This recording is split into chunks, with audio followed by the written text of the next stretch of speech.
Tonight, we are going to follow a Roman woman through her day, and we are going to discover that being female in imperial Rome means existing in a permanent state of contradiction, where you are simultaneously essential and legally irrelevant, respected and subordinate, trusted with life and death decisions, and unable to vote or hold office. Our guide is a midwife, a woman whose profession gives her unusual authority in a society that generally denies women authority, who is called upon by wealthy and poor families alike when women are giving birth, who possesses medical knowledge that even male physicians acknowledge, and who nevertheless remains legally under the guardianship of her adult son, because Roman law considers women perpetual children regardless of their age or competence. She manages her own household, runs her own business, makes life and death medical decisions, and technically needs male permission to sign a contract. She has delivered hundreds of babies, knows more about childbirth than most doctors, commands respect from families across social classes, and earns less than a skilled carpenter, because female expertise is valued differently than male expertise, even when the expertise is equivalent. This is not going to resolve these contradictions, because Roman society does not resolve them either. It simply accepts them as normal and expects women to navigate them daily. So settle in and meet someone who spends her nights catching babies and her days catching whatever sleep she can between the calls that come at all hours, because apparently infants have no respect for schedules. Before we step into this world, take a moment to settle in.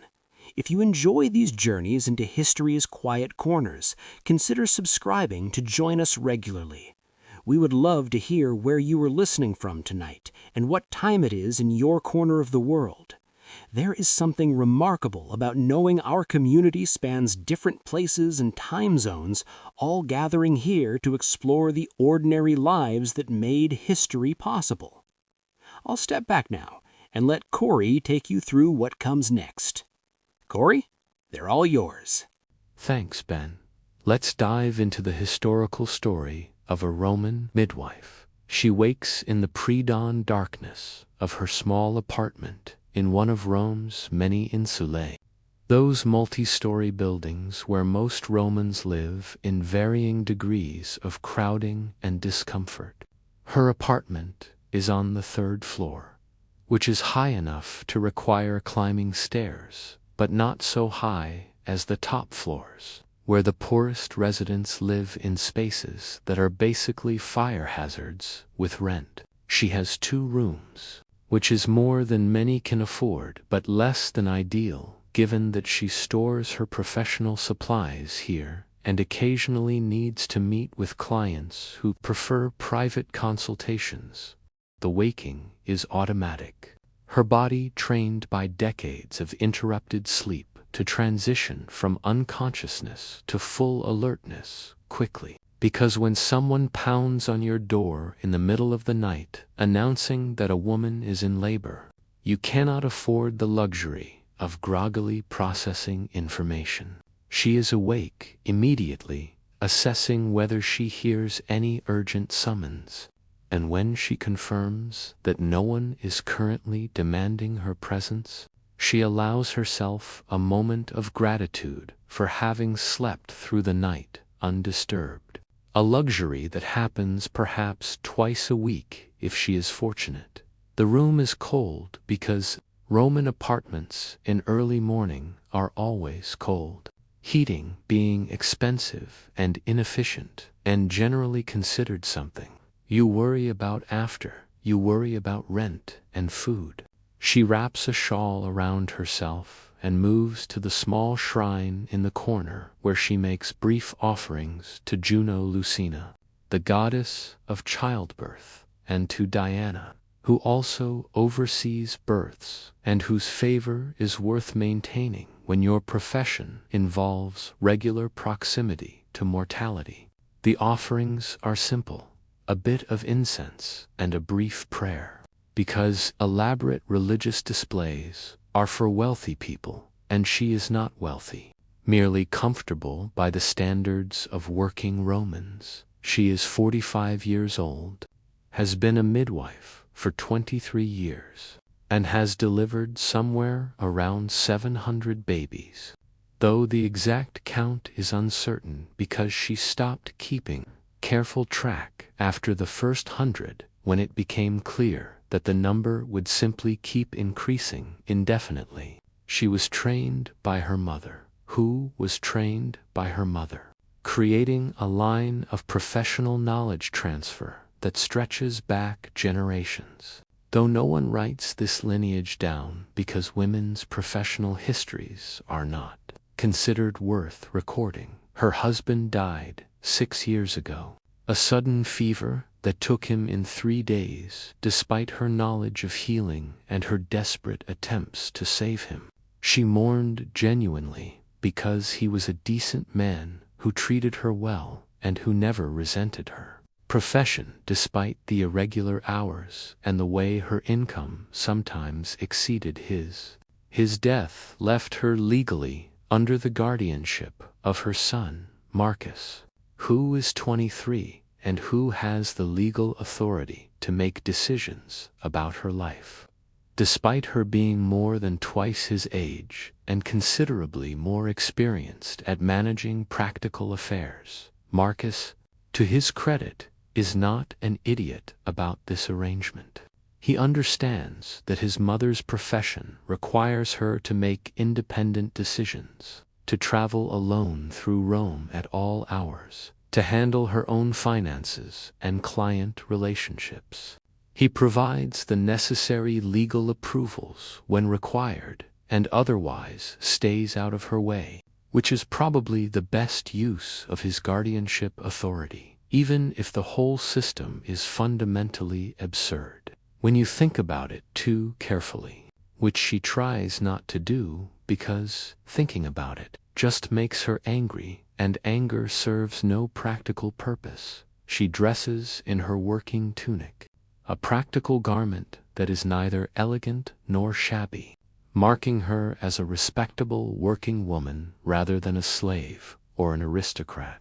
The distinction matters in Rome, where clothing signals status, and where being mistaken for the wrong class can lead to uncomfortable social situations. She braids her hair in the simple style appropriate for a woman of her age and profession. No elaborate arrangements that require hours of slave labor, just efficient tidying that keeps hair out of the way during the physical work of attending births. Her daughter, Julia, emerges from the second room looking half asleep, which is reasonable because Julia is 19 and at an age where sleep is still easily achieved rather than the precious commodity it becomes as you age and accumulate worries. Julia is training as a midwife, learning the profession through the same apprenticeship method that has transferred this knowledge for generations, watching and assisting and gradually taking on more responsibility as her competence increases. They exchange morning greetings, brief and practical because extensive conversation before dawn is unnecessary, and also because they live together and will have ample opportunity for conversation throughout the day. Julia begins preparing breakfast, a simple meal of bread and cheese and olives, while she checks her supplies, the professional equipment that she maintains with careful attention, because her reputation and her clients' lives depend on having the right tools in good condition. The birthing stool is clean and ready, though she rarely transports it because most households have their own or can borrow one. Her bag contains the essential portable supplies: clean cloths for wiping the newborn, olive oil for massaging the mother's belly, thread for tying the umbilical cord, a small sharp knife for cutting it, herbal preparations for managing pain and preventing infection, amulets and charms that clients expect even though she privately suspects. They are medically useless but psychologically comforting.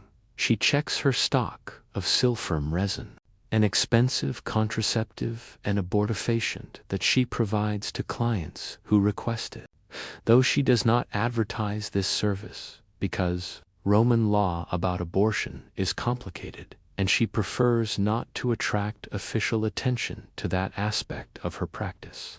The resin is running low, which means she will need to visit the herbalist soon and pay the outrageous prices that herbalists charge for silphium because it is imported from far away and is apparently worth more than gold by weight. Though this seems like possibly an exaggeration designed to justify high prices. Julia brings breakfast to the small table, and they eat while discussing the day's known commitments. She has a postpartum visit scheduled for a woman who gave birth 3 days ago and whose recovery she is monitoring for signs of fever or excessive bleeding, the two primary dangers that claim mothers after apparently successful deliveries. She also expects to be called to the household of a wealthy merchant's wife who is approaching her due date, though due dates are approximate at best, and babies arrive when they choose to arrive rather than when calculations suggest they should. The bread is decent, purchased yesterday from a baker who gives her slightly favorable prices in exchange for having attended his wife through 3 difficult births, all of which produced living children and a living mother, a success rate that earned her his loyalty and his family's gratitude. This is how her professional network operates, through accumulated goodwill and reputation built delivery by delivery over decades. Each successful birth adding to her standing, and each disaster, when they occur, threatening to diminish it, though she has been fortunate or skilled enough that her successes vastly outnumber her failures. They finish breakfast as the sun begins to lighten the sky, Rome waking around them, the sounds of the insula increasing as other residents begin their days. Through the thin walls, they can hear the family next door arguing about something. Probably money, because most arguments are about money when you live in an apartment where every coin matters. Above them, someone is walking heavily across their floor, which is her ceiling, creating the rhythmic thumping that is the constant soundtrack of insula living. She gathers her supplies and prepares to leave for the postpartum visit, Julia staying behind to manage the household and to be available if any urgent summons arrive. This division of labor works well, allowing her to maintain professional availability while ensuring someone is always present to receive messages and to handle the domestic tasks that continue.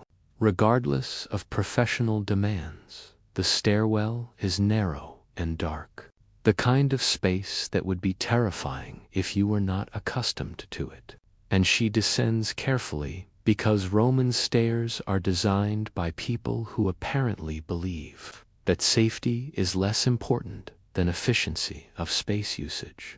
The ground floor opens onto a street that is already active. Vendors setting up their stalls, people heading to work, the general morning chaos that characterizes Roman commercial districts. She walks through Rome's streets with the confident stride of someone who knows this city intimately, has walked these routes hundreds of times, at all hours, under all conditions.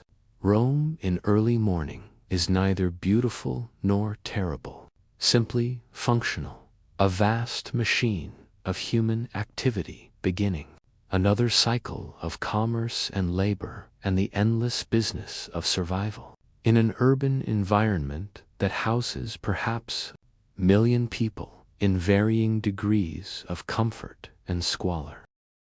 The postpartum visit takes her to a modest apartment in a nearby insula. A young woman named Claudia, who gave birth to her first child 3 days ago, after a labor that lasted nearly a day and a half.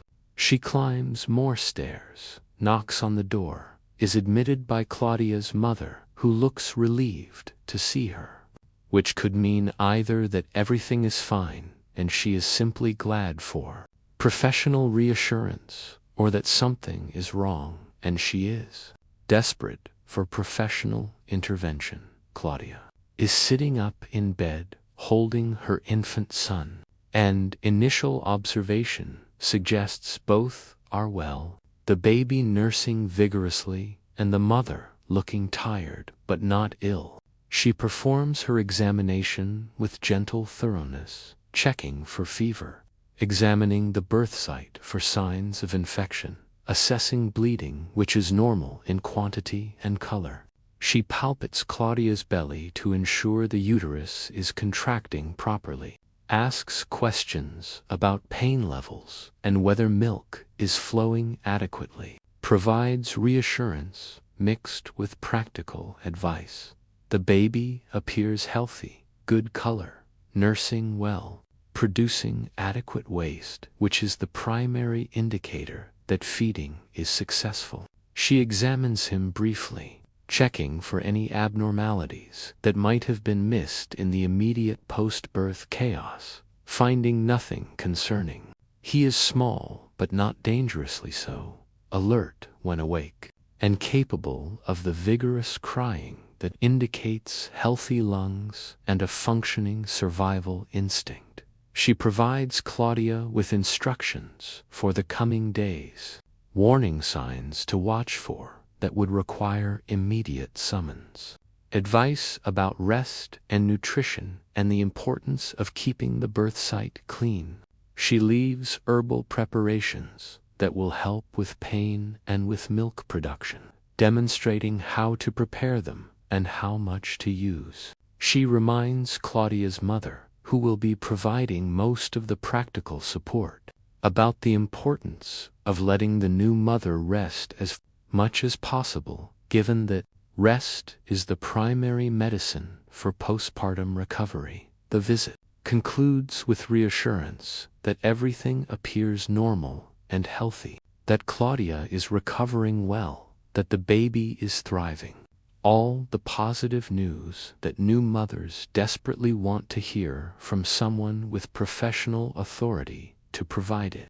Claudia's mother presses payment into her hand, coins that feel too few for the value of the service, but which she accepts without comment, because haggling about payment with new grandmothers is undignified, and also pointless, since everyone pays what they can afford, and she knew when she took this case that it would not be lucrative. She leaves the apartment feeling satisfied with the visit's outcome.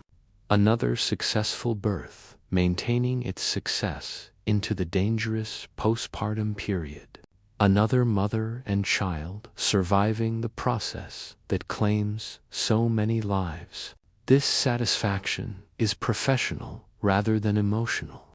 The craftsperson's pleasure in work done well, in expertise applied successfully, in outcomes that confirm competence. The morning is progressing, and she makes her way to the marketplace because her supplies need replenishing, and because the market is where she maintains her professional visibility, where potential clients see her and remember that she is available, where her presence in the community reinforces her role as the midwife people summon when births begin. The market is organized chaos, vendors competing for attention, customers haggling over prices, the general noise and energy of commerce being conducted in concentrated space. She navigates to the herbalist's stall, a small operation run by a Greek woman who claims to have learned her craft from Egyptian masters, which may be true or may be marketing. But either way, she stocks quality herbs and knows their properties, which is what actually matters. They negotiate over silphium resin, the herbalist quoting prices that would make a senator wince, she countering with realistic assessments of what she can afford, both of them engaging in the elaborate dance of market bargaining that is expected regardless of whether the initial price was serious or simply theatrical.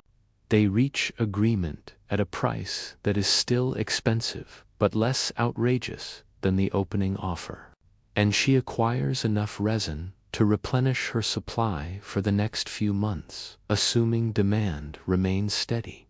She also purchases additional herbs for pain management and infection prevention, dried plants whose properties she has memorized through years of use and observation, knowing which combinations work for which situations, which doses are effective and which are dangerous. This knowledge is her professional capital, accumulated through training and experience, and the occasional expensive lesson learned when something did not work as expected. While in the market, she encounters other midwives, colleagues who operate in different neighborhoods but who maintain professional relationships. Because midwifery is both competitive and cooperative, each midwife defending her territory while also recognizing that cooperation benefits everyone when complex cases require consultation or when one midwife is unavailable and can refer clients to a trusted colleague. They exchange brief updates about recent births, share information about difficult cases, maintain the informal network that connects Rome's midwives into a loose professional community. One colleague mentions that a wealthy family in her area is unhappy with their current midwife and might be seeking someone new, which is potentially valuable information, though poaching another midwife's clients is considered poor form unless the client initiates the change. Another mentions hearing about a self-proclaimed midwife with no actual training who has been taking clients and whose incompetence will eventually result in disaster, which concerns all of them because, when unlicensed practitioners cause harm, it damages the reputation of the entire profession. The market visit concludes with her acquiring the supplies she needed and gathering useful professional intelligence.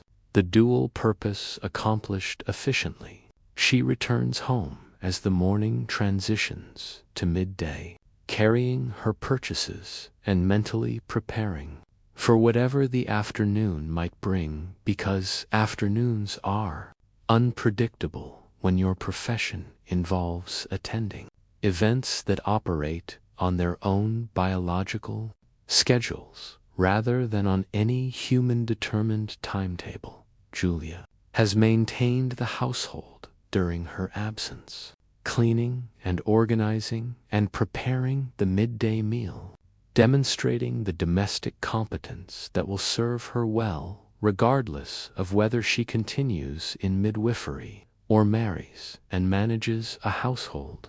The two paths not being mutually exclusive, because many midwives are married and many married women maintain professions.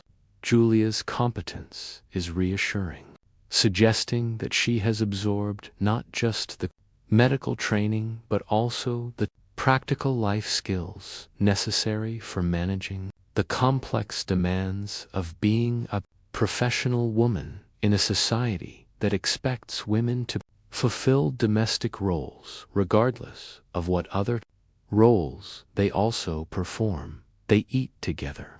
The meal simple but adequate. Conversation touching on Julia's morning observations and questions about technique that arise from her reading of the medical texts that she is slowly working through. Julia can read which is unusual for women of their class, but which she insisted on because literacy provides access to medical knowledge that oral tradition alone cannot fully transmit. The texts she studies are Greek, because most medical writing is Greek, written by male physicians who acknowledge midwives' expertise while also patronizing them as practitioners of a lesser craft, which is irritating but also irrelevant because the texts contain useful information. Regardless of their authors' attitudes, the meal is interrupted by a knock on the door, and she knows before answering that this is probably a summons because people do not casually visit in the middle of the day. They visit when they need something. The visitor is a young man she recognizes as a servant from the merchant household she has been expecting to hear from, and he confirms that the merchant's wife has begun labor and requests her immediate presence. She gathers her supplies with practiced speed, gives Julia final instructions, and departs with the servant who leads her through Rome's streets. The walk takes perhaps 20 minutes, long enough to mentally prepare for what awaits, to review what she knows about this client, to shift into the focused professional mode that attending births requires. The merchant's house is not a palace, but it is substantially more comfortable than her insula apartment. A proper domus with multiple rooms and private spaces and decorative elements that serve no function, except demonstrating that the owner can afford decorative elements.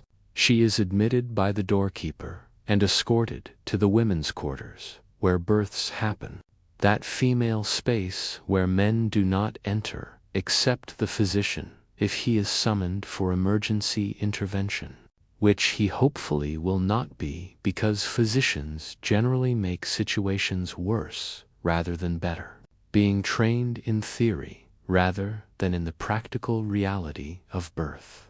The laboring woman is named Cornelia. This is her third pregnancy, but only her first living child, the previous two having ended in miscarriages that traumatized her and made this pregnancy one of constant anxiety. She is walking around the birth room, supported by her mother and a slave, using movement to manage pain and to encourage the baby's descent.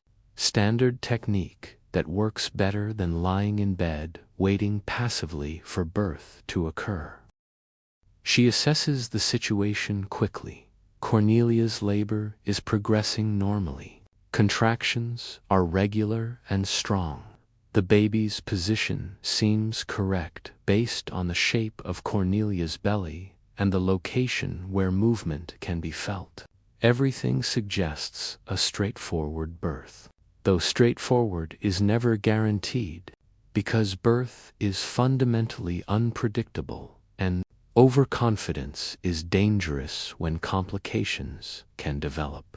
Rapidly, without warning, she introduces herself to those in the room who do not know her, establishes her authority through calm, professional demeanor, begins the work of attending this birth, which will occupy the rest of her day and possibly extend into the night, depending on how quickly Cornelia's body accomplishes the work of delivery. This is her element. This is what she does.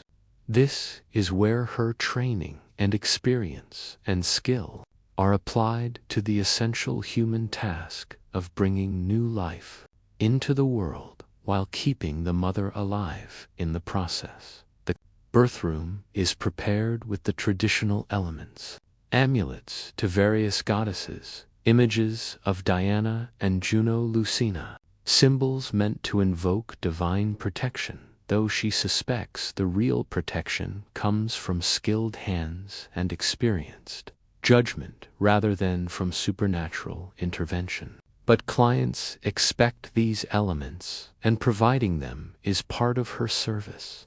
Maintaining the cultural practices that give families comfort Even when the actual medical value is questionable, she settles in for what will be a long afternoon, positioning herself to observe Cornelia's progress, ready to intervene when intervention is needed, but content to let nature proceed when nature is proceeding adequately. Birth is mostly waiting, watching, assessing, making small adjustments, and providing encouragement. The active intervention being relatively brief compared to the hours of patient monitoring that preceded. Cornelia is managing her pain well, breathing through contractions, staying mobile when possible, accepting support from the women around her. Her mother hovers anxiously, remembering her own births and Cornelia's previous losses, desperate for this pregnancy to end successfully. The slave who is assisting appears experienced, following instructions competently, providing practical help without requiring extensive direction. She monitors progress through observation and periodic internal examinations, assessing dilation and the baby's position, determining whether everything is advancing as it should, or whether concerning patterns are developing that would require different approaches. So far, everything appears normal, which is good news that she does not yet trust completely, because normal can become abnormal quickly, and vigilance is required until the baby is delivered and the mother has survived the immediate aftermath. Afternoon light angles through the window, marking the passage of time, and she settles into the patient focus that attending births requires.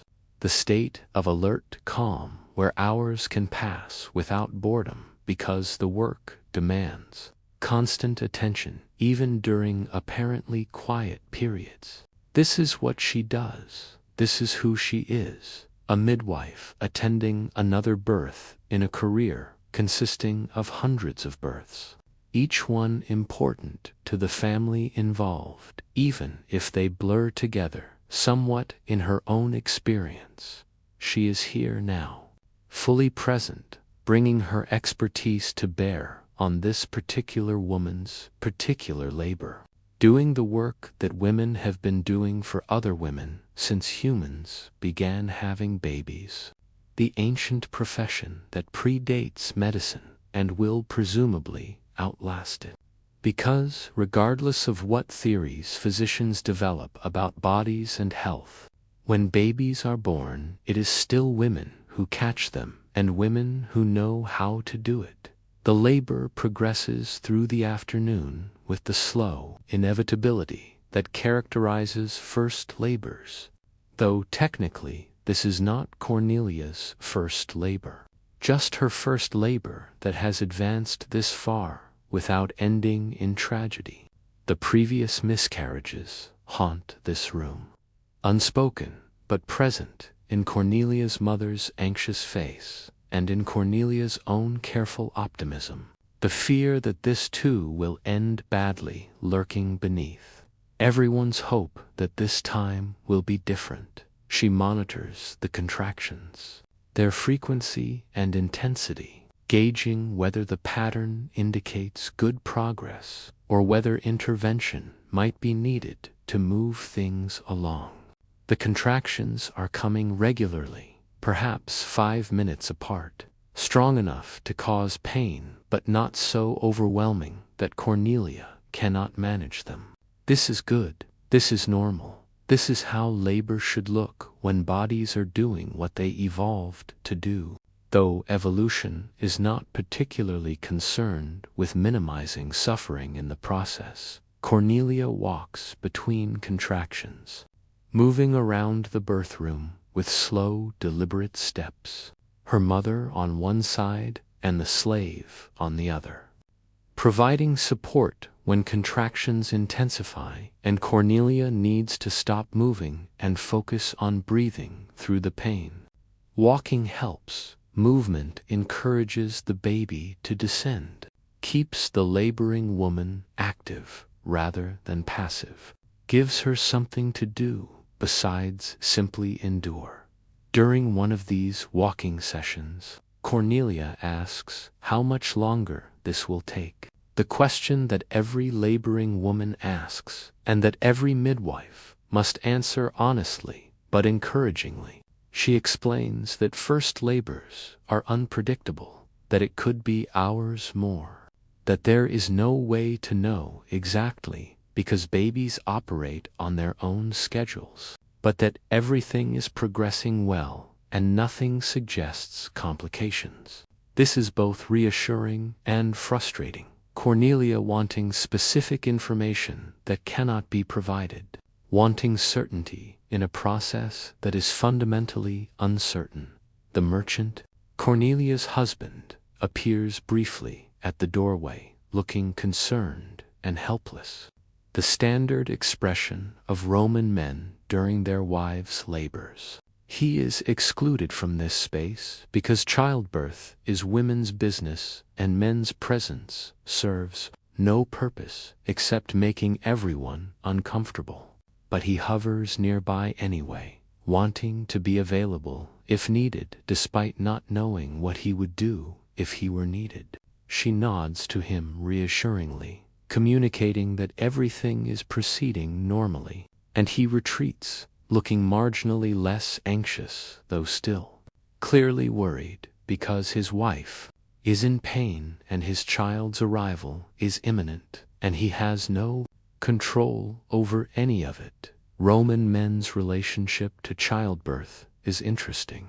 She has observed over decades of practice. They want sons, desperately need heirs to continue their family lines and inherit their property and maintain their legacies, but they are completely excluded from the actual process of producing those sons, relegated to waiting anxiously while women do the dangerous work of bringing children into the world. Some men resent this exclusion, feeling that something important is happening without them. Others are relieved to be spared the messy reality of birth. Most simply accept it as the natural order, men and women having different roles. Birth being women's domain just as warfare is men's. The afternoon wears on. The sun moving across the sky, shadows lengthening in the birth room. Cornelia is tiring now, the accumulated hours of pain and effort wearing down her energy and her optimism. This is the dangerous phase, when exhaustion makes everything harder, when women start to despair that labor will ever end, when encouragement becomes crucial to maintaining their willingness to continue working through the pain. She provides that encouragement, reminding Cornelia that she is doing well, that the baby is descending properly, that every contraction brings her closer to holding her child. She offers sips of watered wine for energy, suggests position changes that might ease discomfort, uses all the techniques that experience has taught her for supporting laboring women through the hardest hours. Cornelia's mother is less helpful, her anxiety manifesting as hovering and unnecessary suggestions and general nervous energy that adds stress rather than providing comfort. She gently redirects the mother to useful tasks, asking her to prepare clean linens, or to ensure adequate lighting, or to fetch specific supplies, giving her purposeful activity that channels her anxiety into productive action. This is part of managing births, managing not just the laboring woman, but the entire room, maintaining an atmosphere that supports the work that needs to happen. The slave assisting her is more useful, following instructions competently, providing physical support when Cornelia needs to lean on someone during contractions, maintaining the calm, competent presence that makes her a valuable assistant. She makes mental note of this slave's skill, thinking that if this household ever decides to sell her, She might be worth purchasing as a professional assistant, though that would require having money to purchase slaves, and she does not have that kind of money. Being comfortable, but not wealthy. As evening approaches, the labor intensifies, contractions coming closer together, stronger, more demanding. Cornelia is fully dilated now. The baby's head is visible during contractions. Everything indicates that delivery is approaching. She prepares her supplies, positioning them within easy reach, mentally reviewing the sequence of actions that will be needed once the baby begins to emerge. The birthing stool is brought out, that specialized piece of furniture designed specifically for this purpose. A seat with an opening that allows the baby to be borne downward, while the mother maintains an upright position that uses gravity to assist delivery. Cornelia is helped onto the stool, positioning herself with her mother behind her, providing support, and she herself kneeling in front, ready to receive the baby when it emerges. The final phase of labor begins, Cornelia bearing down during contractions, working with her body's urges to push, the baby descending slowly but steadily through the birth canal. This is the most intense phase, the pain at its peak, the effort enormous, but also the phase where the end is visible, where each push brings measurable progress, where the promise of completion provides motivation to continue despite exhaustion and pain. She coaches Cornelia through the pushing, instructing when to push hard and when to breathe and rest, using her hands to support the emerging baby's head, controlling the delivery to prevent tearing, managing the process with the practiced skill of someone who has done this hundreds of times. The baby's head crowns, emerging slowly.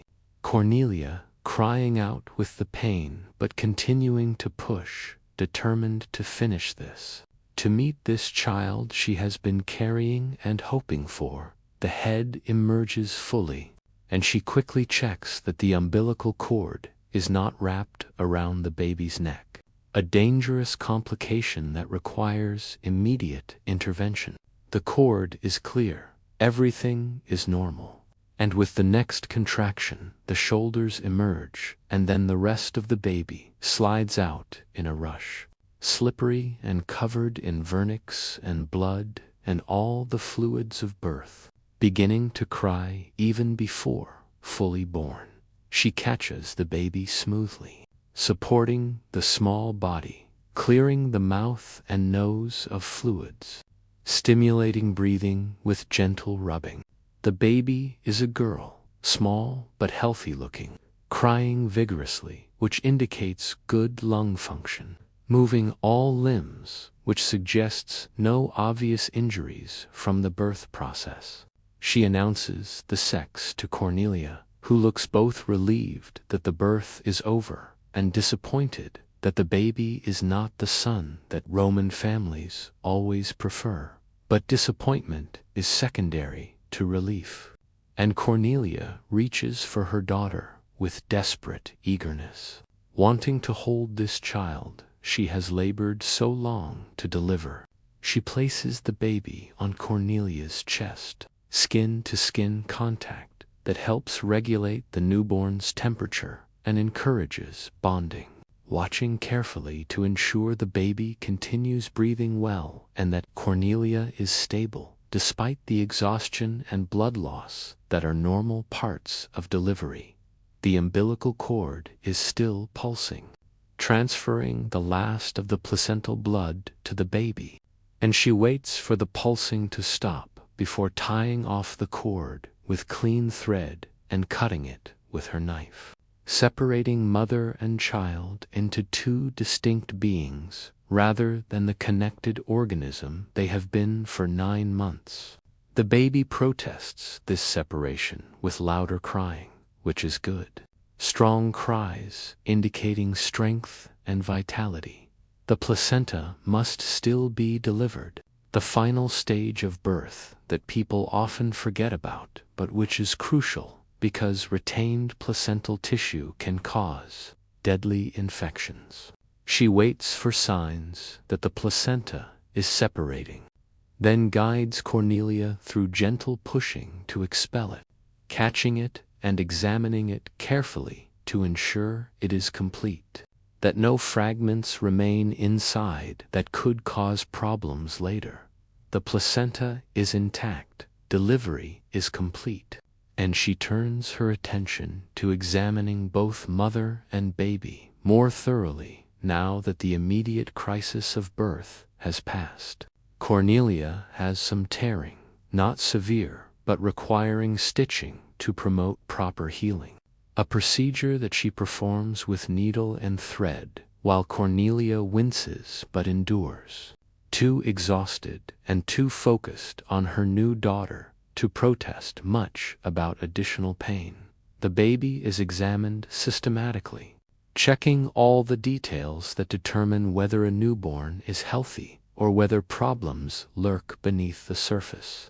10 fingers, 10 toes, normal coloring, good muscle tone, strong cry, responsive to touch, successfully nursing when placed at Cornelia's breast. Everything indicates a healthy infant who has survived the dangerous passage from womb to world, and who stands a reasonable chance of surviving the even more dangerous first year of life.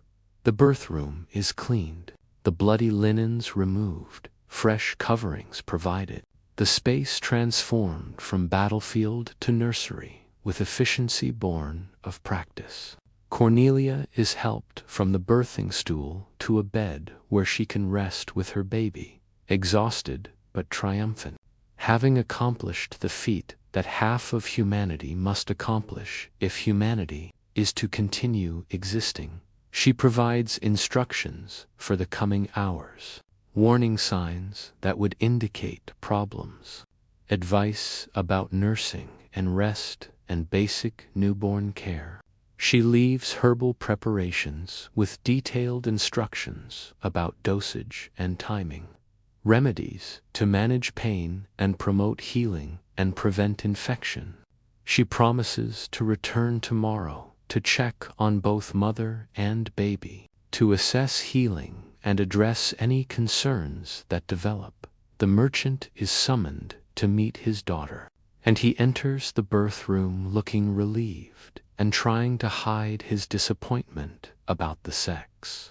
He congratulates Cornelia, appropriately admires the baby with forced enthusiasm, and privately she suspects he is already calculating when Cornelia will be recovered enough to attempt another pregnancy, because one daughter is not sufficient. For a Roman merchant who needs sons to inherit his business and continue his line, but that is future concern.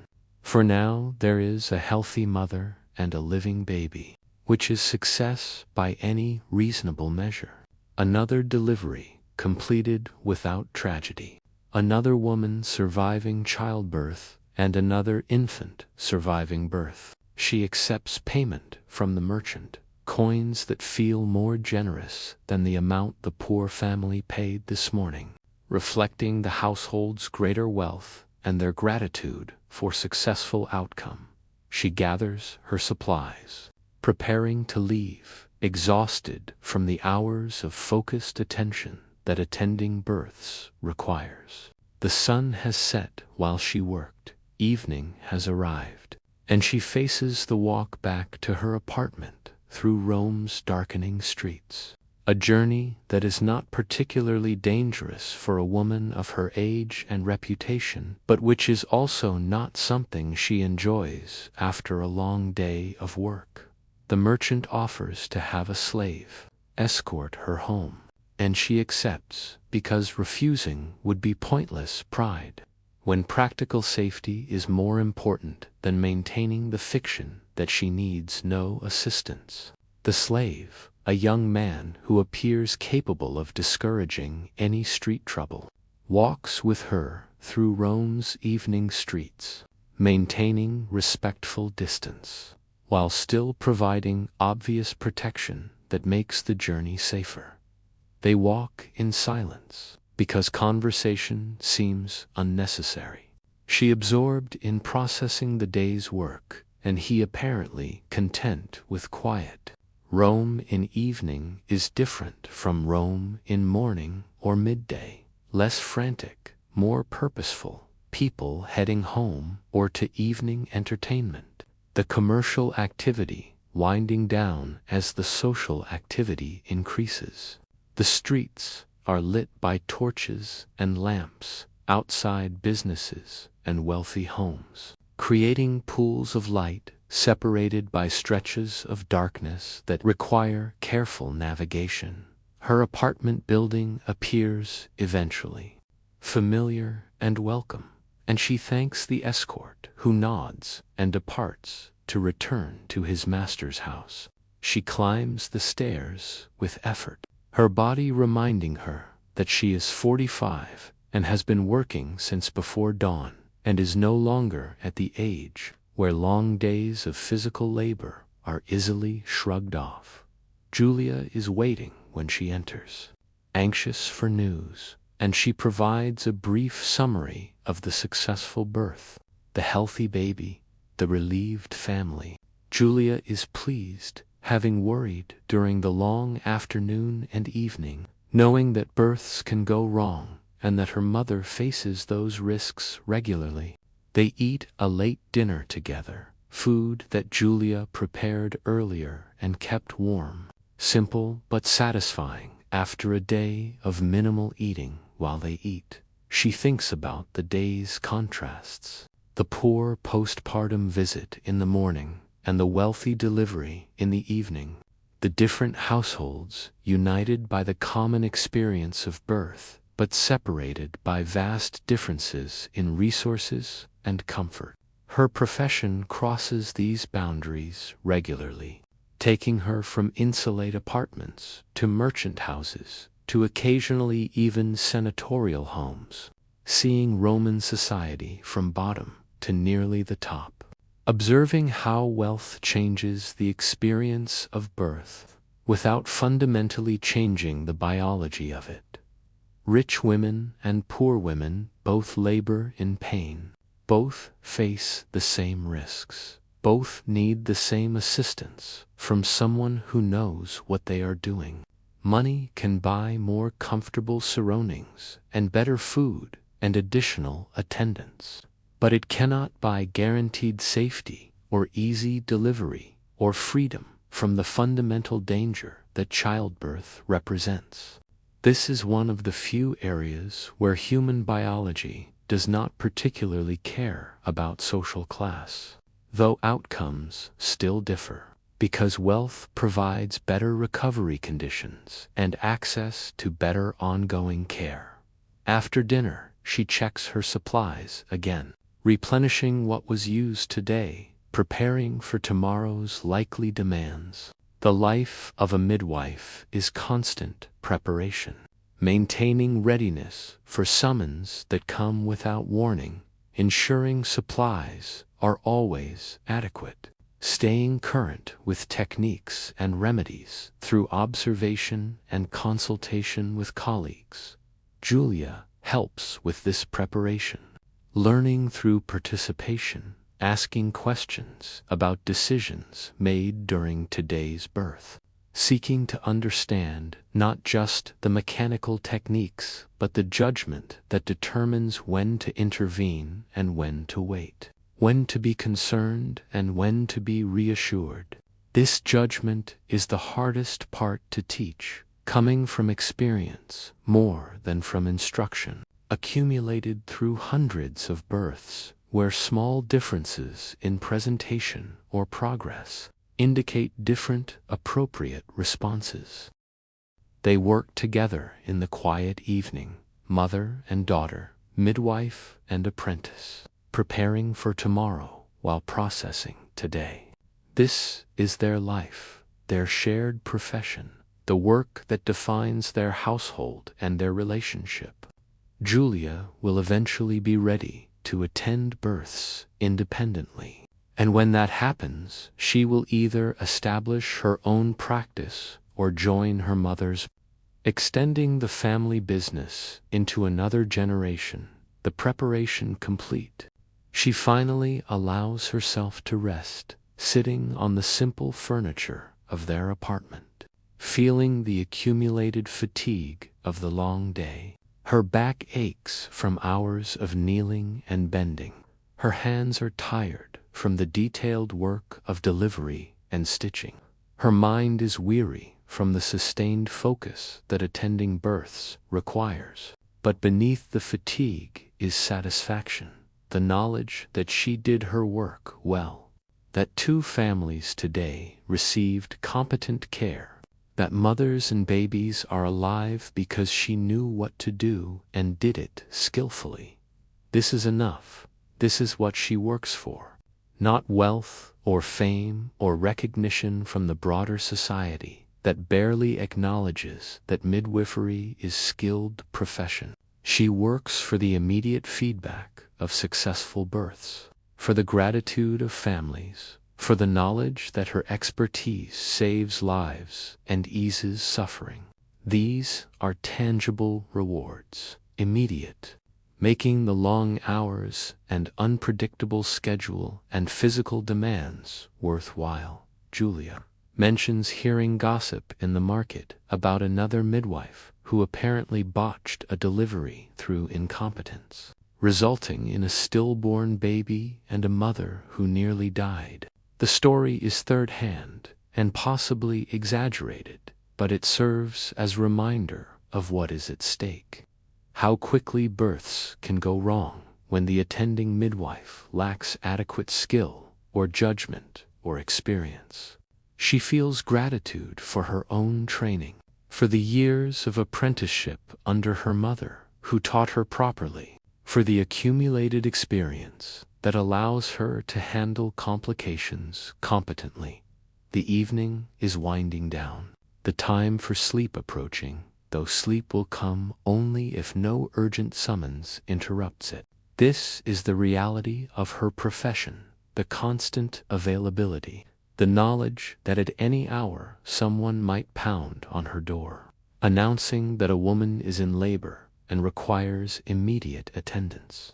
She has learned to live with this unpredictability, to sleep lightly and wake quickly, to maintain constant readiness even while resting. Before sleeping, she makes her evening prayers, thanking the goddesses for today's successful outcomes, requesting their continued favor for tomorrow's uncertain demands. The prayers are brief and practical, not elaborate theological exercises, but simple requests from someone who works in a field where divine favor might make the difference between life and death, or at least where believing in divine favor makes the work less terrifying. Julia is already preparing for bed, moving about the apartment with the casual efficiency of someone in familiar space, completing the small evening rituals that mark transition from waking to sleeping. She is a good daughter, responsible and capable, showing the maturity that comes from growing up in a household where work is constant and everyone must contribute to survival. She settles onto her sleeping mat, the simple bedding that is adequate, if not comfortable, pulling a blanket over herself against the evening chill.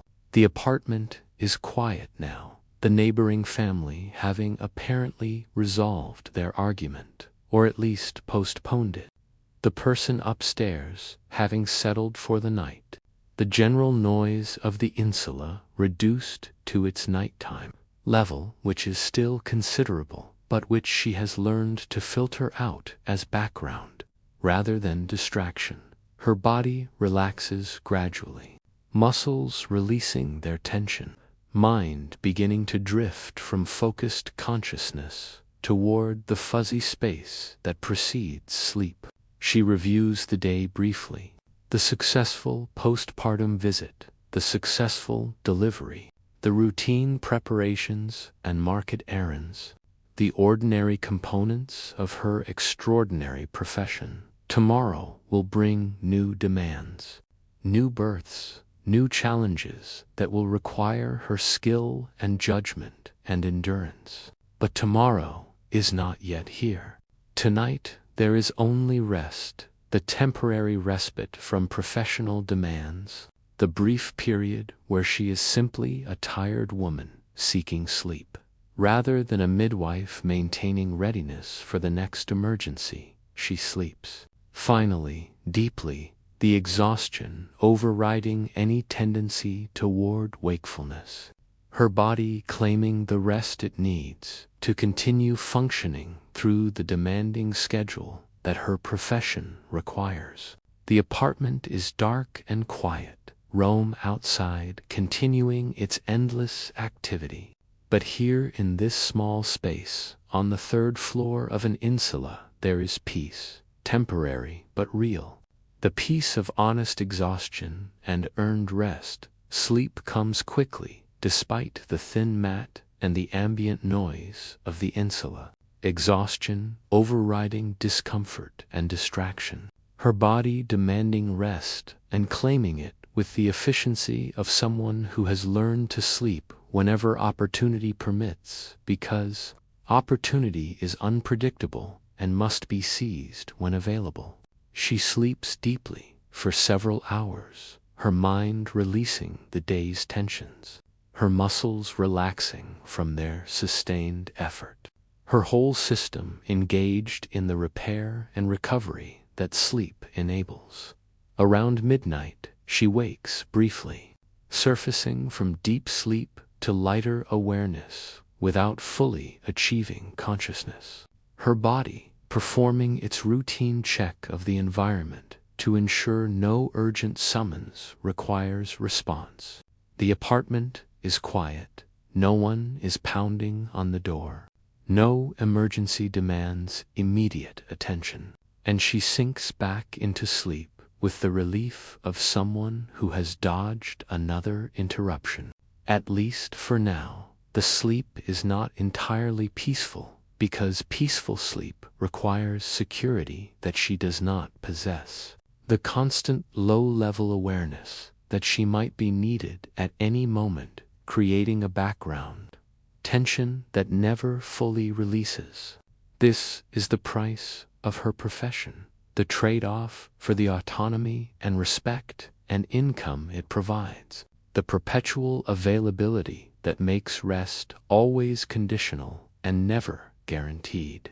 Though the dreams are fragmentary and mostly forgotten upon waking, brief narratives that her sleeping mind constructs from the day's experiences and deeper anxieties. She dreams about births, which is unsurprising given that births occupy most of her waking hours, and apparently her unconscious mind cannot leave the subject alone even during rest.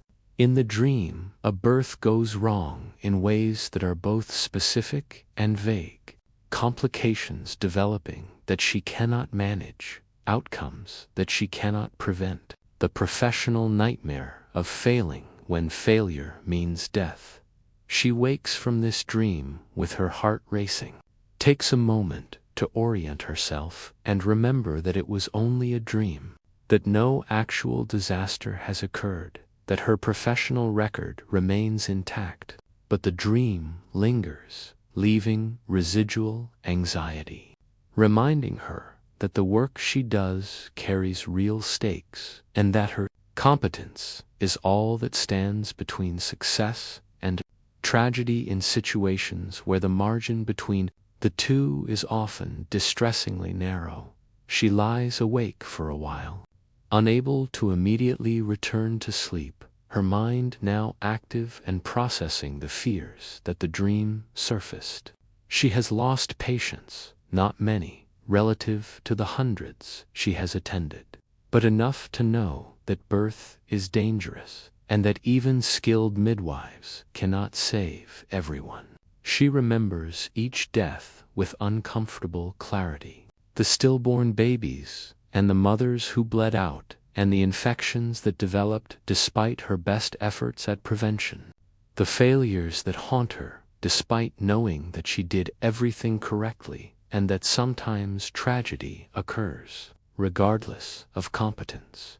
These memories are painful but also necessary, she reminds herself, because they maintain her vigilance, prevent overconfidence, ensure she never becomes complacent about the risks involved in her work. The midwives who stop worrying about potential complications are the ones who start missing warning signs, start making errors of judgment, start losing patients who should have survived.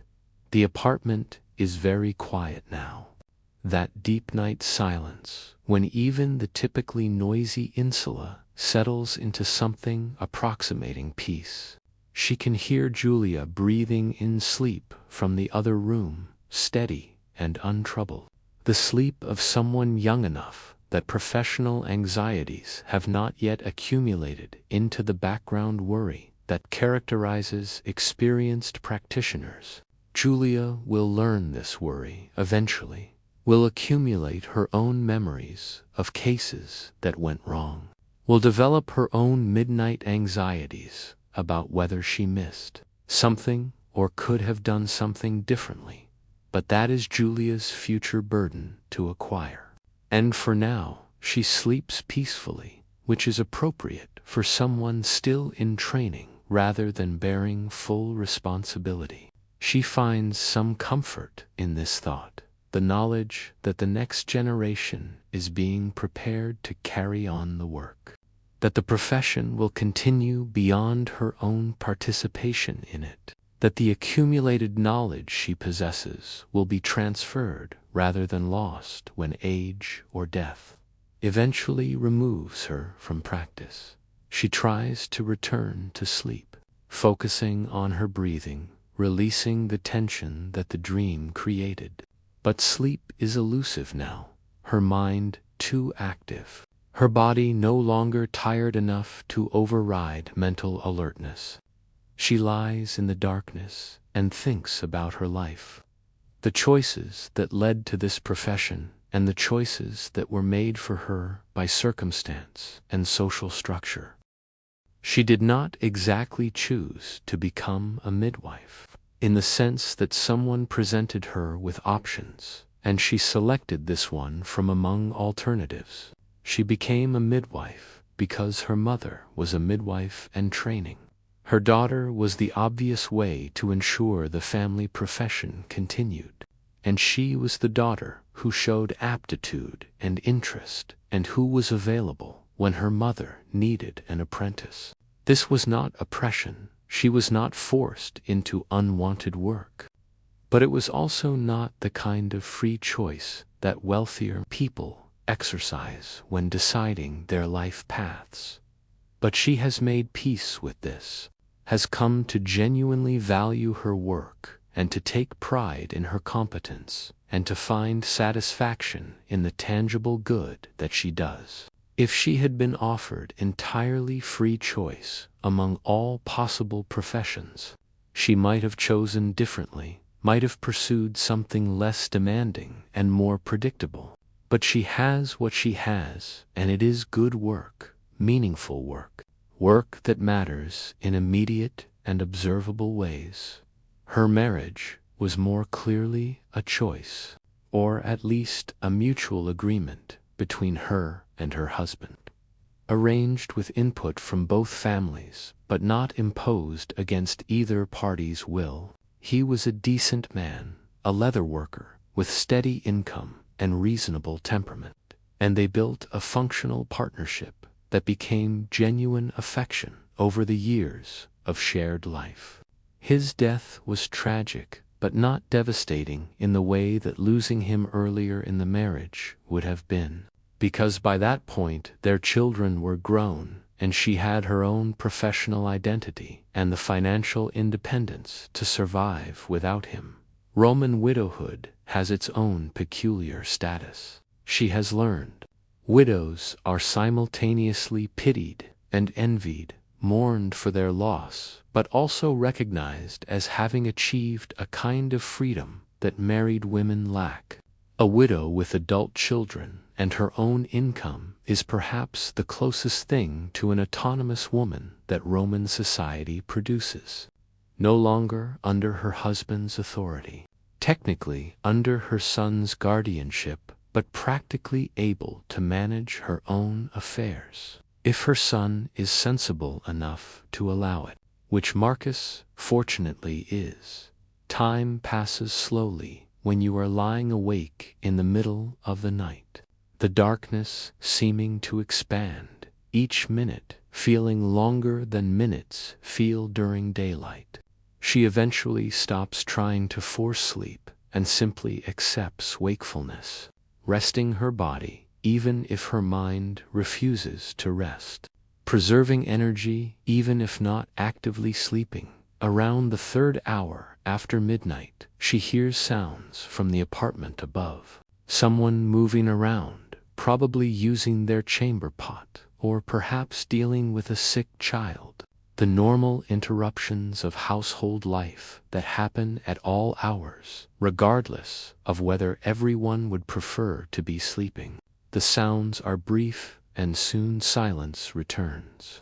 But they serve as reminder that she is not alone in her wakefulness. That throughout Rome, people are awake for various reasons. Illness and anxiety and professional demands and simple inability to sleep. She thinks about tomorrow, or rather today, since it is now technically morning, though the sun is still hours from rising. She will need to return to check on Cornelia and the new baby, monitoring healing and addressing any concerns that have developed overnight. She should also visit another client who is approaching her due date, providing reassurance and checking on preparations. And she needs to stop by the fuller's shop to collect the cloths she left for cleaning, because maintaining adequate clean supplies is constant concern when your profession involves regular proximity to bodily fluids. These thoughts are practical, grounding, pulling her mind away from the anxieties that midnight encourages and toward the concrete tasks that define her daily existence. Planning tomorrow's activities is soothing in its way, providing structure and purpose, reminding her that her life has meaningful work that will continue regardless of whether she sleeps perfectly tonight. Eventually, perhaps an hour before dawn, she drifts back into lighter sleep. Not the deep unconsciousness of earlier night, but the floating awareness where dreams and waking thoughts blend together in ways that make distinguishing them difficult. She dreams that she is visiting a client, but cannot remember why she is visiting or what she is supposed to do when she arrives. The anxiety dream of professional obligation combined with professional inadequacy. She wakes from this dream to the sound of the first roosters announcing dawn. Those eternally optimistic birds who believe themselves responsible for the sun's return and who announce this achievement to anyone within hearing range. Other roosters answer, creating the familiar morning chorus that serves as Rome's collective alarm system. Crude but effective, waking the city through sheer persistence of noise. Julia is already stirring.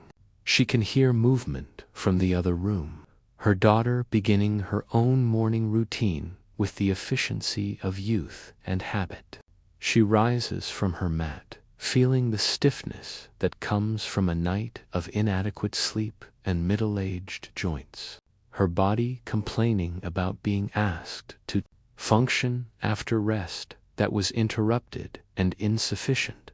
But complaining accomplishes nothing, and work requires doing, regardless of whether she feels adequately rested.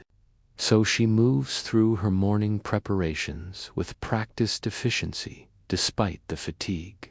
She dresses in her working tunic, braids her hair, makes her brief prayers to the goddesses, whose favor she requires for another day of professional practice. Julia has prepared breakfast, simple but adequate, bread and cheese and olives washed down with watered wine. They eat while discussing the day's schedule. Julia confirming what she knows about expected visits and reminding her about supplies that need replenishing. This morning coordination is ritual now, developed over the years of working together, ensuring they are both aware of plans and prepared for demands. The breakfast conversation is interrupted by knocking on the door, and she knows before answering what this means. The distinctive, urgent knocking that announces someone needs a midwife immediately. The visitor is a young girl she recognizes as living several floors below, sent by her mother who is apparently in labor. The baby arriving earlier than expected and arriving quickly based on the urgency in the girl's voice. She grabs her bag, gives Julia quick instructions about the visits she will now miss and whether Julia can handle them independently, receives confident confirmation that Julia can manage, and departs with the girl who leads her down the stairs and through corridors to another apartment in the same building.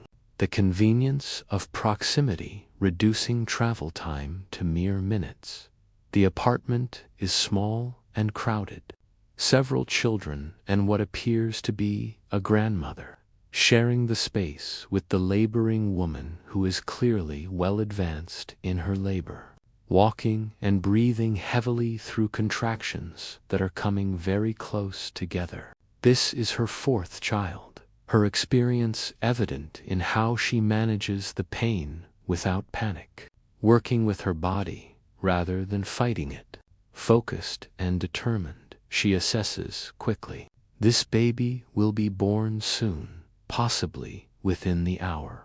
Everything appears normal, the speed of labor being more a function of this being a later pregnancy than any complication. She prepares her supplies efficiently, enlists the grandmother to assist, sends the older children to wait elsewhere because birth rooms work better without audiences of curious children asking questions and requiring supervision. The labor proceeds rapidly, contractions intensifying, the woman bearing down with powerful urges to push, the baby descending quickly through a birth canal that has accommodated 3 previous babies and knows what to do. She positions herself to receive the baby, coaching the woman through the final pushes, supporting the emerging infant as it slides into the world with the speed of babies who are eager to arrive. The baby is a boy, healthy and vigorous, crying immediately, his color good and his movements strong. She performs the routine checks while the mother laughs with relief and exhaustion, pleased that the ordeal is over and pleased that she has delivered another son to add to her household. Sons are always valued in Rome, providers of future security and family continuation. Though this family's poverty suggests that another mouth to feed is both blessing and burden, the placenta delivers quickly. Examination confirms it is complete. The mother has minimal tearing that will heal on its own without requiring stitches. Everything has proceeded with the efficiency that sometimes happens when bodies are experienced at birth, and when luck favors speed over complication. She provides the standard postpartum instructions, leaves minimal supplies because this household cannot afford extensive herbal preparations, accepts payment that is more gratitude than actual money, a few coins and a promise of baked goods when the family's bread ration allows. This is her other clientele, The working poor who need midwives but who have almost nothing to pay for services, who depend on the professional ethic that demands midwives attend all births regardless of payment. She accepts this as part of her role, the wealthy clients subsidizing the poor ones, creating a balance that allows her to serve the whole community rather than only those who can pay well. She returns to her own apartment, the birth having taken less than 2 hours from summons to completion, one of those rare, quick deliveries that remind her that not all births are day-long ordeals. Julia is preparing to leave for the visits she agreed to handle, and they exchange quick updates before Julia departs, and she is left alone with brief, unexpected time before her next obligation. She uses this time to rest briefly, sitting rather than lying down because lying down would risk falling asleep when she has responsibilities approaching. Her body is tired from the interrupted night and the early morning birth. Her mind somewhat foggy from inadequate sleep, but she has functioned in worse conditions and will function adequately today because adequate is what the work requires and adequate is what she provides. The morning progresses through its scheduled activities. She visits Cornelia and confirms that both mother and baby are recovering well. She stops at the Fuller's to collect clean cloths and pays the modest fee for cleaning services. She purchases additional supplies at the market where she exchanges news with other midwives and hears gossip about a wealthy senator's wife who is expecting twins, which is both medically fascinating and professionally daunting since twin births carry twice the risk and require twice the vigilance. Midday approaches and she returns home, feeling the accumulated fatigue of poor sleep and continuous activity. Julia has returned from her morning visits, reporting that both clients are recovering normally and required only routine checks and reassurance. They eat a simple midday meal together, bread and leftover vegetables, food that requires minimal preparation because neither of them has energy for cooking. The afternoon brings the domestic tasks that continue regardless of professional demands. Cleaning and organizing and maintaining the household that is both home and business headquarters. She works on these tasks with half her attention, the other half monitoring for summons that might interrupt, perpetually ready to drop domestic work and rush to professional obligations because that is what her life requires. The constant balance between personal needs and professional demands. Julia works alongside her, their coordination so practiced that words are often unnecessary, each knowing what needs doing and doing it efficiently. This is one of the benefits of their living situation.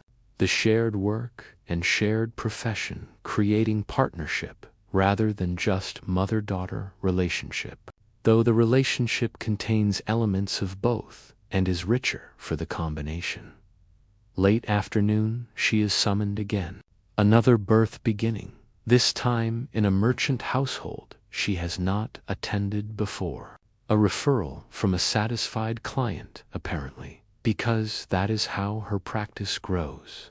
Through word of mouth and accumulated reputation, she gathers her supplies and sets out through Rome's streets, leaving Julia to manage the household and to be available if other summons arrive.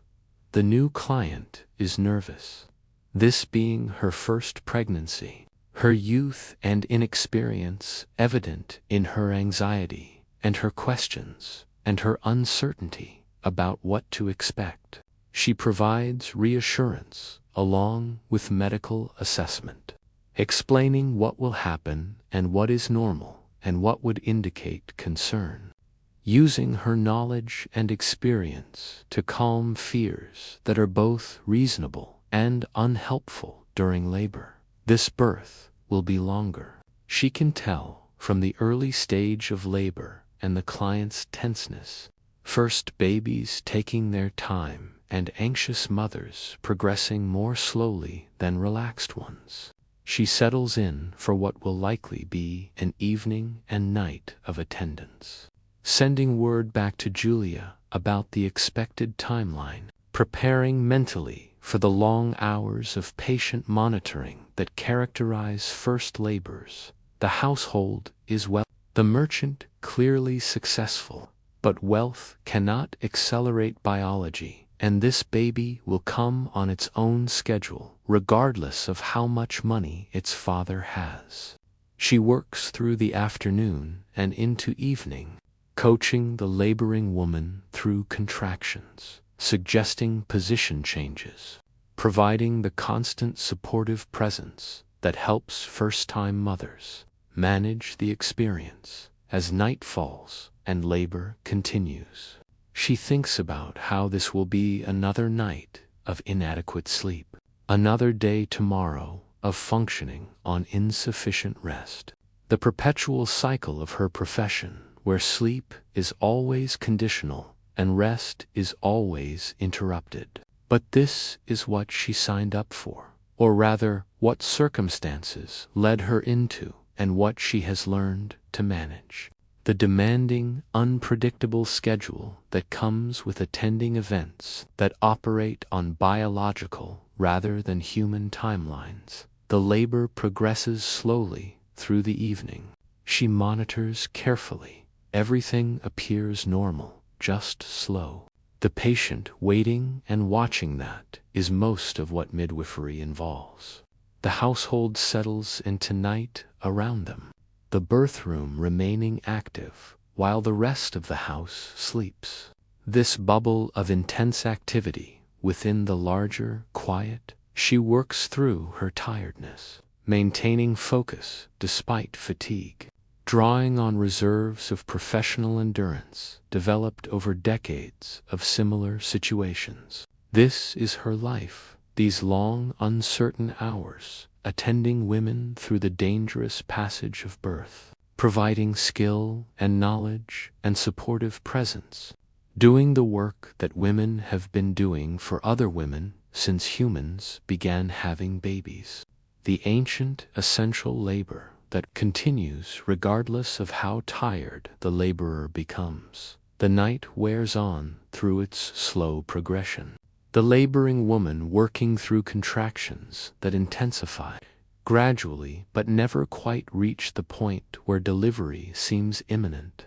This is the frustrating phase of first labors, where progress happens but happens slowly, where patience is required from everyone involved, where the only certainty is that eventually the baby will come, but when exactly remains uncertain. She monitors the woman's progress through periodic examinations, checking dilation in the baby's position, confirming that everything continues to advance normally, even if not quickly.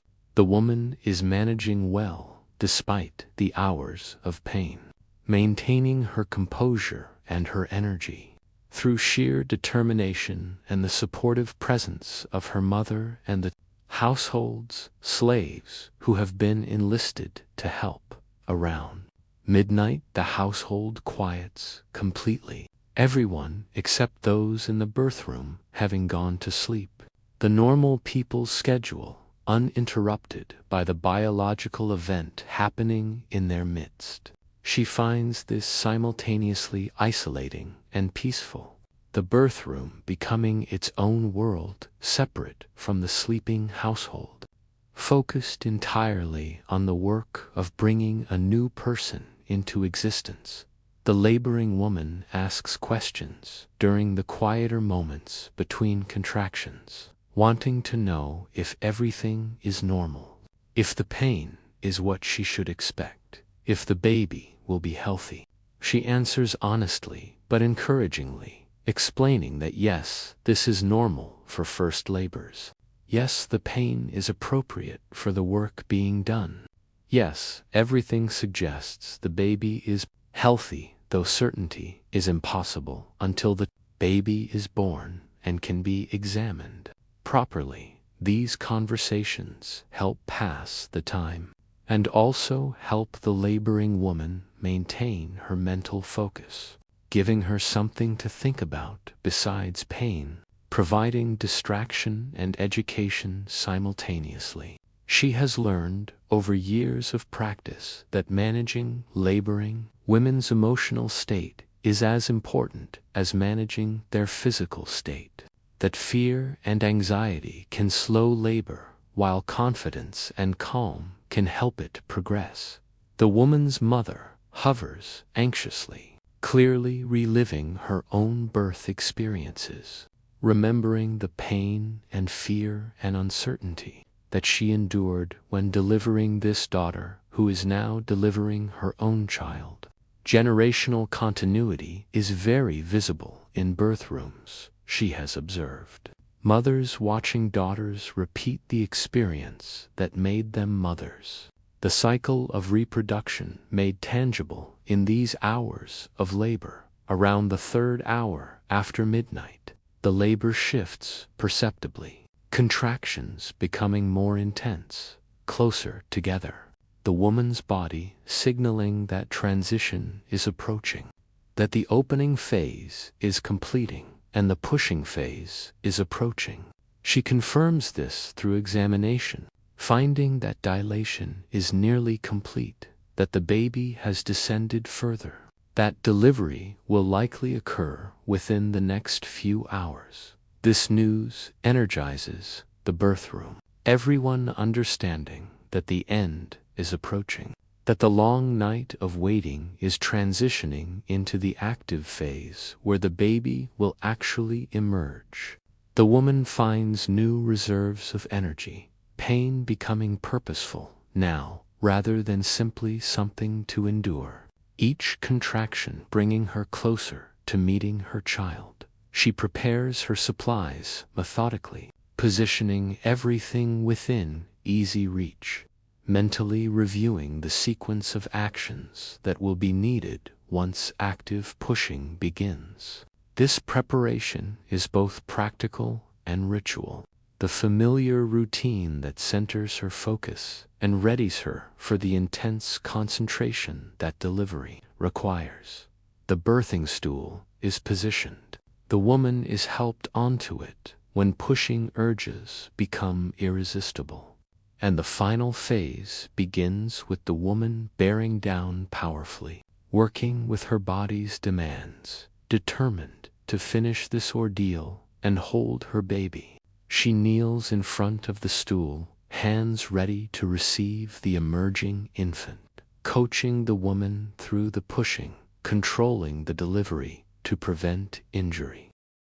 The baby's head crowns slowly, the woman crying out with the intense stretching sensation that accompanies this phase, bearing down despite the pain, because stopping is not an option when you are this close to completion. She supports the emerging head, checking quickly for cord complications, finding none, then guiding the shoulders out with the next contraction. The baby slides into her hands.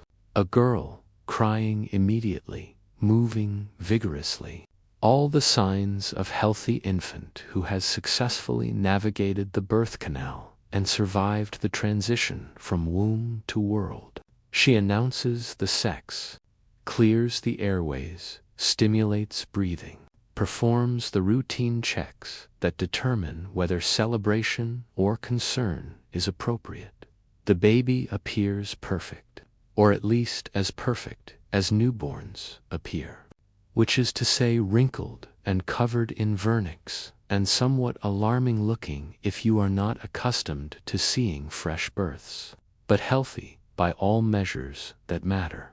The mother reaches for her daughter with desperate eagerness, exhausted but triumphant, having accomplished the feat that billions of women before her have accomplished, but which never stops being significant to the individual woman accomplishing it.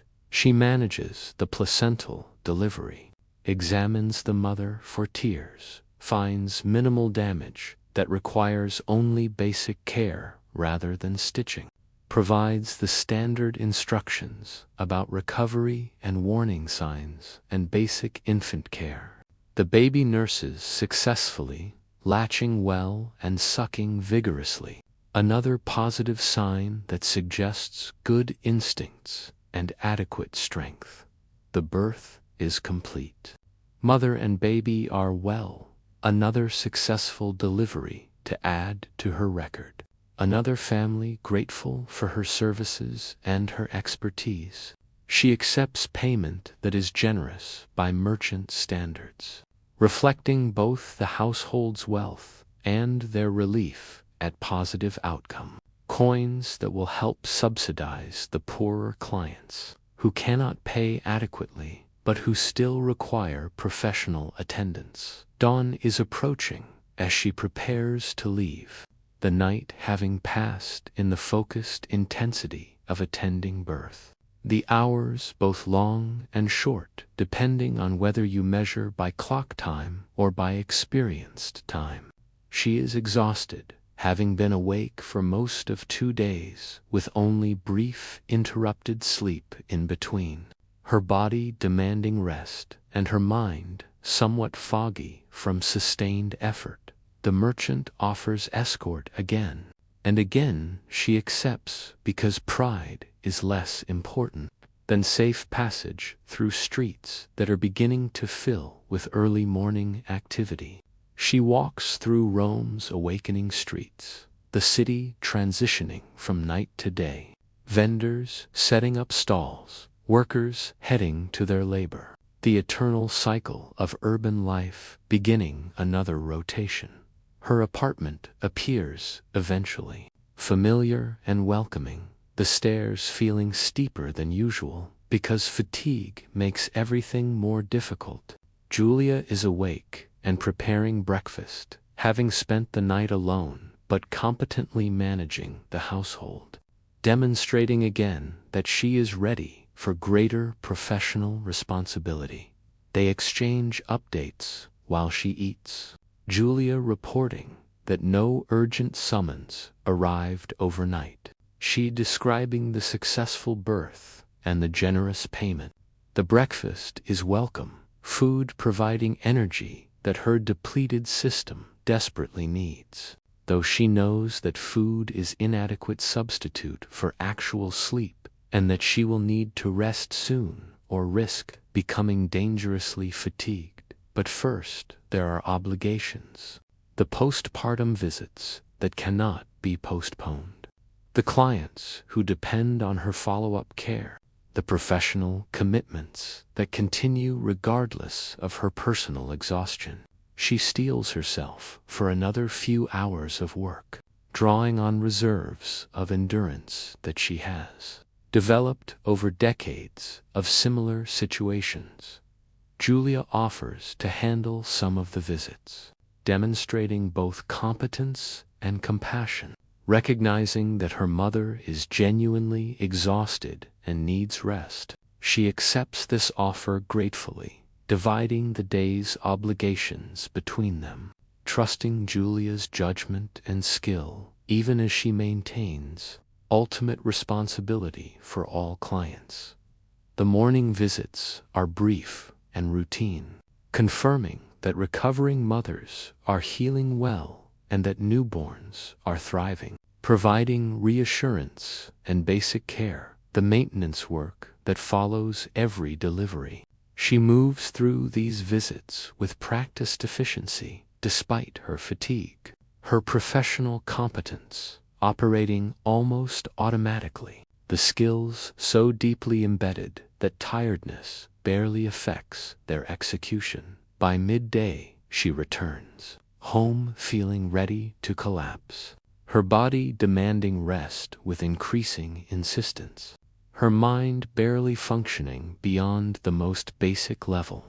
Julia has prepared a simple meal, and she eats mechanically, fueling her body while her mind drifts in the peculiar haze that extreme fatigue creates. After eating, she finally allows herself to rest, lying down on her sleeping mat in daylight, which feels transgressive but necessary, her body overruling any sense that she should remain active during working hours. Sleep comes immediately, deep and profound, her system claiming the recovery time it has been denied for too long. She sleeps through the afternoon, the kind of heavy unconsciousness that happens when exhaustion reaches critical levels, her body prioritizing rest above all other concerns. Julia manages the household quietly, fielding any inquiries, handling minor professional matters, protecting her mother's rest because she understands that professional endurance requires adequate recovery. When she wakes, it is early evening, the long afternoon sleep having restored some measure of energy, though she still feels the accumulated fatigue of multiple interrupted nights and sustained professional demands. She rises slowly, orienting herself, processing the unusual experience of waking in evening rather than morning. Julia has prepared dinner, and they eat together while discussing the day's events and tomorrow's schedule. The conversation is comfortable, the easy exchange of people who work together and live together and understand each other's rhythms and needs. This partnership is one of the unexpected benefits of her profession and her widowhood, the close working relationship with her daughter that might not have developed if circumstances had been different. After dinner, she tends to domestic tasks that were neglected during the busy days, cleaning and organizing and maintaining the household that is both home and business headquarters. The work is soothing in its mundanity, requiring physical effort but minimal mental engagement, allowing her mind to rest while her body performs familiar motions as evening settles into night. She prepares for sleep with the hope that tonight will be uninterrupted, that no urgent summons will arrive, that she will be allowed the full night's rest that her body desperately needs. This hope is realistic but not guaranteed, because births operate on their own schedules and emergencies occur when they occur rather than when it is convenient. She makes her evening prayers, thanking the goddesses for successful births and healthy outcomes, requesting their continued favor and also requesting the minor blessing of uninterrupted sleep, which seems like reasonable request given the recent demands.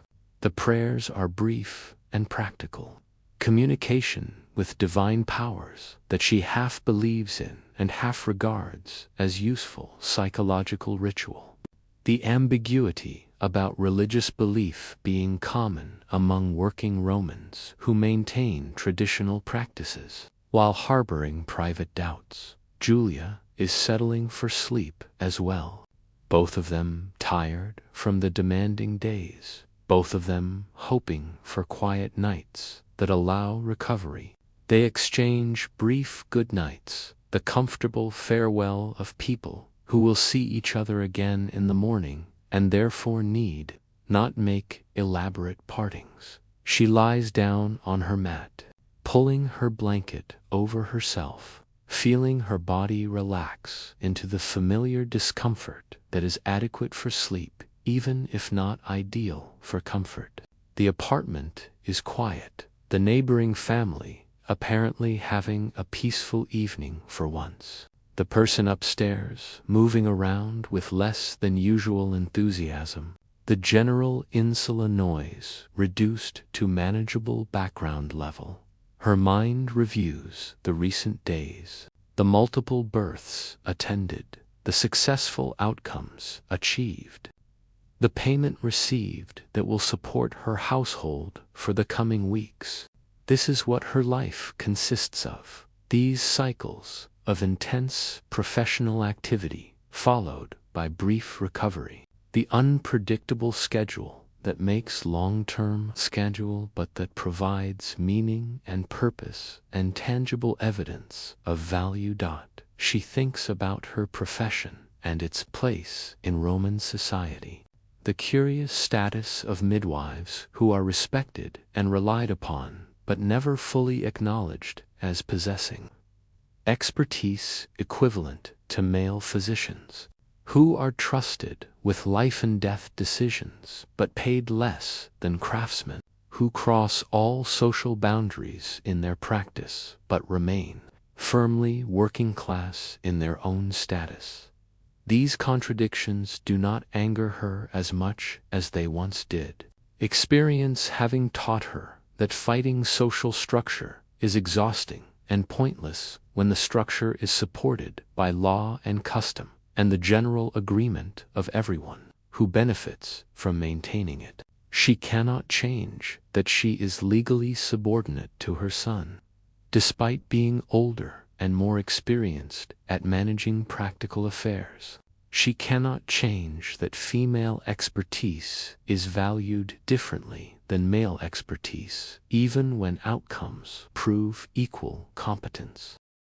But she can perform her work skillfully, can maintain her professional standards, can serve her clients well, regardless of their social class, can train the next generation to continue the profession with competence and ethics. These are the things within her control, and she has learned to focus her energy on what she can influence, rather than wasting it on what she cannot change. Sleep is pulling at her now. The combination of exhaustion and horizontal position and quiet environment overcoming her tendency toward mental activity. Her thoughts become less coherent, more dreamlike.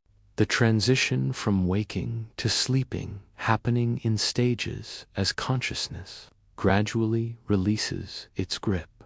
She thinks about tomorrow, which will bring new demands and new births and new challenges that will require her skill and judgment and endurance. But tomorrow is not yet here. And for now, there is only tonight, only this moment of rest, only the temporary peace of a tired body claiming the recovery it needs.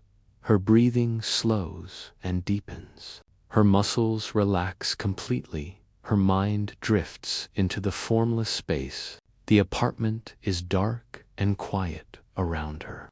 Rome outside, continuing its endless activity. But here in this small space, there is stillness and rest. She sleeps. Finally and completely, the deep, dreamless sleep that comes from genuine exhaustion. Her body and mind both surrendering to the biological imperative of rest.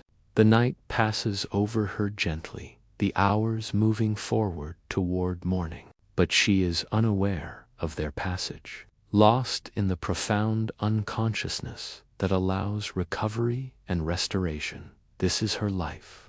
These cycles of intense work and necessary rest, these patterns of professional service and personal survival, these contradictions of being a woman with expertise in a society that values women less than men, being a professional with authority in contexts where she is simultaneously essential and legally subordinate. She makes it work because she must. Because the alternative is not working, and not working means not surviving, and she is a survivor. Has been surviving for 45 years. Through the various challenges that life presents to working women in Imperial Rome, she will continue surviving, will continue working, will continue attending births and catching babies and doing the essential labor that her profession requires. But for now, she rests. The work can wait until morning. The demands will resume when they resume. Tomorrow will bring what it brings, and she will meet it with whatever competence and energy she possesses at that moment. Tonight there is only sleep, only peace, only the quiet darkness that asks nothing and gives everything. The temporary respite from all demands and obligations and responsibilities. She sleeps deeply in this darkness, her breathing slow and steady, her body recovering, her mind at rest. The goddess of childbirth watches over her, or perhaps does not, because goddesses have many concerns and individual midwives may not rank highly among them. But either way she sleeps peacefully, having done her work well, having served her profession competently, having earned this rest through honest labor. The night holds her gently. The darkness is kind, and she rests in the small peace available to her, which is enough because it must be enough. Because enough is what she has and what she works with and what she transforms into a life worth living, despite its limitations and contradictions and challenges. She is a Roman woman, a midwife, a widow, a mother, a professional, a survivor. She carries all these identities simultaneously, navigating their contradictions and requirements with practiced skill, making a life from the materials available to her, finding meaning in work that society undervalues but that she knows is essential. And tonight she sleeps deeply and peacefully, earning through her labor this rest, deserving through her competence this peace. Tomorrow will come with its demands, but tomorrow is not yet here. Tonight there is only sleep, only rest, only the quiet darkness where she is simply a tired human being recovering from work well done, preparing through rest for more work that will come, continuing the endless cycle that is life. She sleeps because at the end of the day that's enough.